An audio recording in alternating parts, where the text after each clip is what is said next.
Olá, gente, tudo bom com vocês? Aqui quem fala é o professor Margleison. Hoje nós vamos dar continuação às nossas aulas de história, iniciando um novo capítulo que fala sobre a Revolução Industrial. Então nós vamos estudar um pouco do processo de substituição aí do trabalho artesanal, do trabalho mecanizado, a utilização das máquinas, todo o processo e as consequências que acabaram ocasionando a Revolução Industrial. Então, a Revolução Industrial a gente pode dizer que é um processo de substituição da produção artesanal e manufatureira pela produção em série com uso de máquinas. Então, sai o trabalho manual feito em casa com pequenas ferramentas, e a gente vai estudar que passou a ser feita uma produção em larga escala, grande quantidade, utilizando máquinas que vão ajudar a acelerar esse processo, tornar o processo de trabalho cada vez mais rápido e mais lucrativo. Então, a primeira coisa a gente vai entender como foi esse processo de substituição ao longo do tempo. Então, desde que o trabalho começou, a gente tem o que é chamado de produção artesanal. Aquela produção, o trabalho feito em casa, de forma manual, apenas utilizando pequenas ferramentas que vão utilizar para o trabalho, em pequena escala, a produção era pouca. Então, vamos imaginar o seguinte, a produção artesanal é aquele cara que faz um banquinho lá na casa dele para vender, ele faz em pouca quantidade e vai vender. A gente entender como funciona cada uma dessas fases, a gente vai pegar aqui o exemplo do alfinete. No trabalho artesanal, vamos dizer que a produção de um alfinete ela funciona mais ou menos da seguinte forma. O trabalhador faz todo o processo de produção desse alfinete, como seria? Ele puxaria um arame, ele desenrolava, ele desamassa, ele faz a ponta do alfinete, ele dá o brilho, coloca a cabeça do alfinete, então ele faz todo o processo, ele corta o arame, faz tudo. A segunda fase é a produção manufatureira. Como é que funciona nessa fase? O trabalhador ele passa a trabalhar para outra pessoa, vão surgir as grandes oficinas. Pessoas ricas vão contratar pessoas para trabalhar para ele, onde vários artesãos vão fazer as tarefas, ainda continua uma tarefa manual, só que agora o trabalhador vai, vamos dizer que vender seu trabalho para outra pessoa, o dono. Então, nesse processo, para facilitar e aumentar a produção, começa o processo de divisão do trabalho, para se tornar mais rápido. Então, se a gente pegar um exemplo do próprio alfinete, que a gente falou anteriormente, como é que funciona em uma fábrica manufatureira? Tem um trabalhador que fica só puxando o arame, o outro fica só cortando, o outro pega o arame que foi cortado e vai desamassar, o outro vai fazer a ponta, o outro vai dar o brilho, o último coloca a cabeça do alfinete. Então, cada trabalhador faz uma parte do processo de produção. Com isso, ele vai se especializar naquela tarefa, vai trabalhar mais rápido, vai gerar mais lucro. E o trabalhador ele vai vender seu trabalho. Na terceira fase é a produção mecanizada. As máquinas começam a substituir várias ferramentas e muitas vezes o próprio trabalhador. Então, se a gente for pegar uma produção de um alfinete hoje, tem uma máquina lá que puxa o alfinete, a outra corta. O alfinete é feito praticamente todo pelas máquinas, o homem vai só controlar a máquina. É esse o processo que a gente vai estudar. Essa produção mecanizada, que é a Revolução Industrial. Então a gente vai estudar o processo. O primeiro país a se destacar, onde surgiu a Revolução Industrial, é o pioneiro, vamos dizer assim, é a Grã-Bretanha, a Inglaterra. A Revolução Inglesa, que foi uma revolução que aconteceu lá na Inglaterra, foi o processo de limitação do poder do rei, feito pela burguesia, o parlamento vai tomar o poder, e aí a burguesia se torna a principal classe social, acaba com a questão dos privilégios, e esse processo vai fazer com que eles se interessem cada vez mais por essa mecanização, porque vai favorecer eles. Então a Revolução Industrial ela é liderada pela burguesia. Essa é a principal classe que vai liderar o processo, porque ela estava visando o lucro. Por que, que a Inglaterra foi o primeiro? Quais fatores que estão associados? Então a gente tem aqui, por exemplo, durante a Idade Média, a expansão do comércio proporcionou o acúmulo de capital. Então, durante esse processo, a burguesia, a classe comerciante, ela enriqueceu. Então, ela tinha um dinheiro para investir. A expansão do comércio ela foi conseguida com a abolição dos direitos feudais e a concessão de créditos financeiros. Então, cada vez mais a burguesia enriquecendo, que vai favorecer esse financiamento, esse investimento na indústria. Oferta de mão de obra barata. Na Inglaterra tinha muito essa questão da mão de obra. Por quê? Aconteceu um processo chamado de enclausure. Foi o cercamento das terras comunais para a produção de ovelhas. O governo ele mandou cercar as terras e muitas dessas terras que pertenciam aos mais pobres, os pobres acabaram sendo expulsos, tendo que migrar do campo e ir para a cidade, porque eles perderam suas terras. Então, na cidade, esses camponeses, que eram camponeses e agora estavam morando na cidade, eles se viram, de certa forma, obrigados a trabalhar de qualquer forma. Então, eles trabalhavam por salários miseráveis. E como tinha muita gente, o trabalho acabava, é, vamos dizer, tinha pouco trabalho para muita gente e o salário era muito baixo, muito trabalhador. Então, isso favoreceu que tivesse muita mão de obra. Outro fator que favoreceu a Inglaterra nesse processo, a Grã-Bretanha de uma forma geral, mas a Inglaterra em si, é a posição geográfica. A Inglaterra ela faz parte da ilha da Grã-Bretanha, que é essa aqui, ó. Ela é uma ilha localizada lá na Europa e por ser uma ilha, vamos dizer assim, ela tem a facilidade geográfica de estar próximo de várias regiões. Então, ó, aqui a França, Bélgica, Holanda, aqui mais para baixo tem a Espanha. Então, ela tinha facilidade de vender para qualquer região. Ela estava próxima de qualquer região. Então, essa facilidade geográfica favoreceu muito a Inglaterra nesse processo. Outro fator, a Inglaterra, ela possuía muitos recursos naturais, que vai ser a base da Revolução Industrial. A primeira Revolução Industrial ela é baseada na produção do carvão para aquecer as caldeiras que vão utilizar, vai ser base das máquinas, para a máquina a vapor. Então era necessário carvão e lá tinha muito. E eles tinham muito minério de ferro. Então isso favoreceu com que a Inglaterra fosse a pioneira. Tinha muita matéria-prima para ser utilizada, então ela não precisava comprar, tudo já estava lá. Então a Inglaterra ela vai ser a primeira. A Inglaterra ela vai ser a pioneira. Ela é o primeiro processo e de lá vai se espalhar pelo mundo. A Revolução Industrial ela pode ser dividida em etapas, em fases, vamos dizer assim. A gente vai ver as características dessas fases. Então, por exemplo, a primeira etapa é de 1760 a 1860. É quando a Revolução inicia lá na Inglaterra. Então, a Revolução ela ficou concentrada basicamente no Reino Unido, na ilha lá da Grã-Bretanha, com destaque para a produção da indústria de tecidos de algodão. Então, a primeira grande indústria que vai surgir é a produção de tecidos, roupas, principalmente de algodão.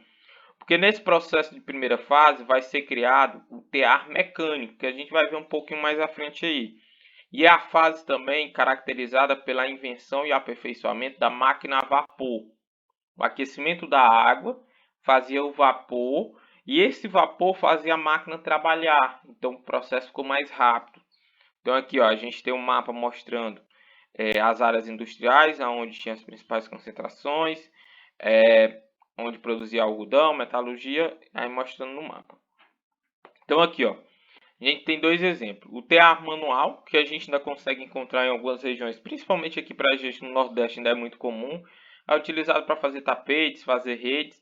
Então isso aqui a pessoa vai pisando, vai puxando, vai teando os fios. É um trabalho muito complicado, duradouro, não é tão simples assim você fazer uma rede rapidamente. Só que esse tear manual na Revolução Industrial ele foi substituído pelo tear mecânico. Olha o tamanho dele aqui, ó. Olha o tamanho desse. Enquanto esse aqui fazia um pedaço de tecido pequeno, olha o tamanho do tecido que ia ser feito aqui. Fora que não precisava mais ficar nesse processo de pisar, era tudo funcionava a partir de máquinas. Olha aqui as roldanas que vai fazer tudo girar. O vapor fazia a máquina funcionar e aí o TA fazia o trabalho. Então era mais rápido. Vamos dizer que se uma rede fosse feita em uma semana, aqui com o tear mecânico fazia-se se aqui era feito uma, aqui fazia 50 em uma semana. Então o processo ficou mais rápido, mais lucrativo. Aqui a máquina a vapor que foi inventada. Então a água era aquecida aqui, ó, dentro desse recipiente, fazia com que ficasse subindo e descendo a máquina a vapor e aí fazia girar e assim as máquinas passariam a ter funcionamento. Segunda etapa vai de 1860 até 1900. É a segunda revolução industrial chamada. Com essa fase a revolução ela chegou em outros países, ela vai se espalhar. Então a gente vai ter a Alemanha, vai ter o Japão, vai ter os Estados Unidos, vai começar a se expandir a revolução industrial.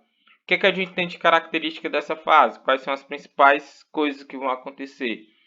A utilização do aço, até então era apenas o ferro, o aço mais resistente, mais fácil de ser trabalhado. O aproveitamento da energia elétrica, descobrimento lá da como fazer energia elétrica, como controlar. Do petróleo, os primeiros poços de petróleo vão surgir, então vai ser um grande passo, porque até então só era utilizado carvão. O petróleo gera um calor mais fácil, tem vários aproveitamentos em várias outras partes, então o petróleo vai ser muito utilizado. A invenção do motor a explosão, não apenas mais um motor a vapor. O motor a explosão é o motor do carro. Funciona com a gasolina, com oxigênio e com a faísca gerada pela vela. Tem a explosão, tem lá o pistão que sobe e desce e faz o processo de funcionamento do motor. E produtos químicos que também surgiram. Nos meios de comunicação, a segunda fase ela é marcada pelo início da comunicação, a invenção do telefone. Então, antes do telefone, a gente tem um telégrafo, que é esse aqui, ó. A pessoa batia desse lado aqui, subia a outra ponta e tinha uma zoada feita pela batida nesse ferro. Foi criado o que ficou conhecido como código Morse. Ele é o código a partir do barulho. Então, cada barulho significava uma letra e a pessoa escutava e ia fazendo a descrição do que estava querendo ser comunicado. Aqui a gente tem um dos primeiros tipos de telefone, que aí já é, vamos dizer que esse aqui é o avô, esse aqui já é mais recente dos nossos telefones, até evoluir para o que a gente tem hoje. Também foi inventado o rádio e o cinema. O cinema foi criado, o cinema mudo, preto e branco, foram as primeiras formas de comunicação lá que a gente teve, muito importante. A terceira fase da Revolução Industrial já é uma fase mais recente, é a fase que a gente tem já agora aqui no século XX, principalmente a partir da década de 60, que a gente vai ter uma revolução. Nessa terceira fase da Revolução Industrial, é muito caracterizada pelo desenvolvimento dos computadores, da química, dos laboratórios, dos produtos de telecomunicação mais avançada, celular, internet de telecomunicações. Então é um período mais avançado, nanotecnologia, e a gente já poderia caracterizar até mesmo lá no futuro como uma quarta revolução. A internet vai revolucionar muito, as formas de pesquisa de hoje em dia estão cada vez mais avançadas. Então, basicamente, a gente tem essas três fases. O início lá na Inglaterra, segunda fase, o aço, o petróleo, motor a explosão. Terceira fase, essa fase já dos computadores, internet, engenharia genética, robótica, química. Então é uma fase mais recente, que é a fase que basicamente nós estamos vivendo, já passando talvez para uma terceira fase. O que vai ter de consequências dessa revolução industrial quando a gente fala, por exemplo, em trabalho? Com a revolução industrial, vai, vamos dizer, se caracterizar o surgimento de duas classes bem distintas. O proletariado e o trabalhador, o dono da fábrica e a pessoa que vai trabalhar, o cara que tem o dinheiro e o que vai receber o salário. Então começa o processo de exploração cada vez mais persistente. Então com a Revolução Industrial o trabalhador passou a ser dono apenas de sua força de trabalho. Ele não era mais o dono do saber, do trabalho e tudo mais, não. Ele era obrigado a vender por condições desfavoráveis. Então, ou a pessoa, o trabalhador, vendia para o proletariado o seu trabalho por um salário miserável, ele ia morrer de fome. Ele só tinha isso para sobreviver, só tinha um trabalho. Então, vai se caracterizar por esse processo de, vamos dizer, rivalidade. A exploração do trabalho e a venda do trabalho. Os trabalhadores eles se viram muitas vezes obrigados a trabalhar em condições extremamente degradantes. Então, as condições de trabalho dessa época, os salários eram muito baixos, muitas vezes a família toda tinha que trabalhar, pai, mãe, filho, crianças eram obrigadas a trabalhar. As crianças geralmente eram colocadas para trabalhar para limpar as máquinas, às vezes esqueciam que o menino estava limpando a máquina, ligavam lá e arrancavam o braço da criança. Trabalhava 15 horas por dia, então era muito desgastante. 15 horas por dia dava mal tempo de chegar em casa e dormir. As doenças eram muito comuns, as condições eram péssimas de trabalho e de moradia, então tinha muitas doenças. Muitas vezes as fábricas eram fechadas, um galpão totalmente fechado, não tinha circulação de ar, então muita doença, principalmente respiratória. Os acidentes, arrancava um braço, ia reclamar com o patrão, arranquei o braço, não, tá demitido, não tinha essa não. A pessoa não tinha direito a nada, então o trabalhador era extremamente explorado. E com o passar do tempo, os trabalhadores viram esse processo e começaram a resistir. Só que no início a resistência, ela viu assim como forma de exploração, não como culpado o dono da fábrica, que pagava salário baixo, demitia, fazia essas coisas, não. Não, no início, o movimento, vamos dizer, de resistência, que ficou conhecido principalmente como ludismo, ele via como grande culpado pelas condições de trabalho as máquinas. Então, o movimento ludista, por exemplo, os operários eles saíram pelas cidades quebrando as máquinas porque eles consideravam as máquinas as culpadas pela situação que eles estavam passando. A culpa era da máquina e não do dono da máquina. Então eles iam mais ou menos dessa forma e eles quebravam as máquinas para tentar melhorar as condições de vida.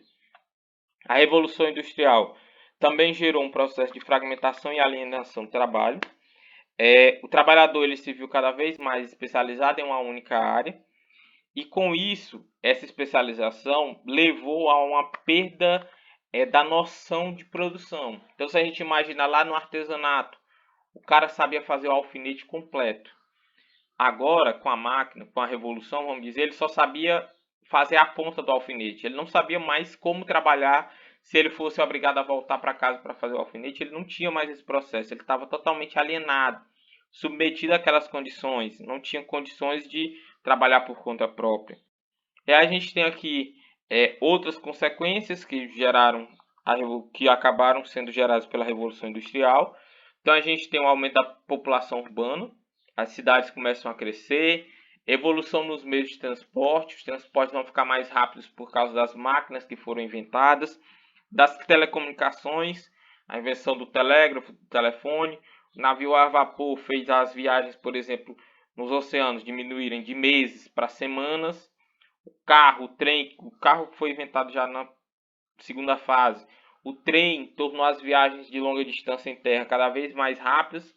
Se antes a pessoa ia de carroça, agora o trem fazia uma viagem lá em poucos dias, em poucas horas. Isso revolucionou muito. Aí aqui a gente tem um tipo de primeiro trem que foi inventado, locomotivas de trem que também foram inventadas nessa época. Então, gente, essa era a nossa aula de hoje, falando sobre a Revolução Industrial. Espero que vocês tenham entendido. Qualquer dúvida que tenha ficado, podem entrar em contato. Estou à disposição de vocês. E era só isso por hoje. Então, tchau, tchau. Fiquem bem e até mais.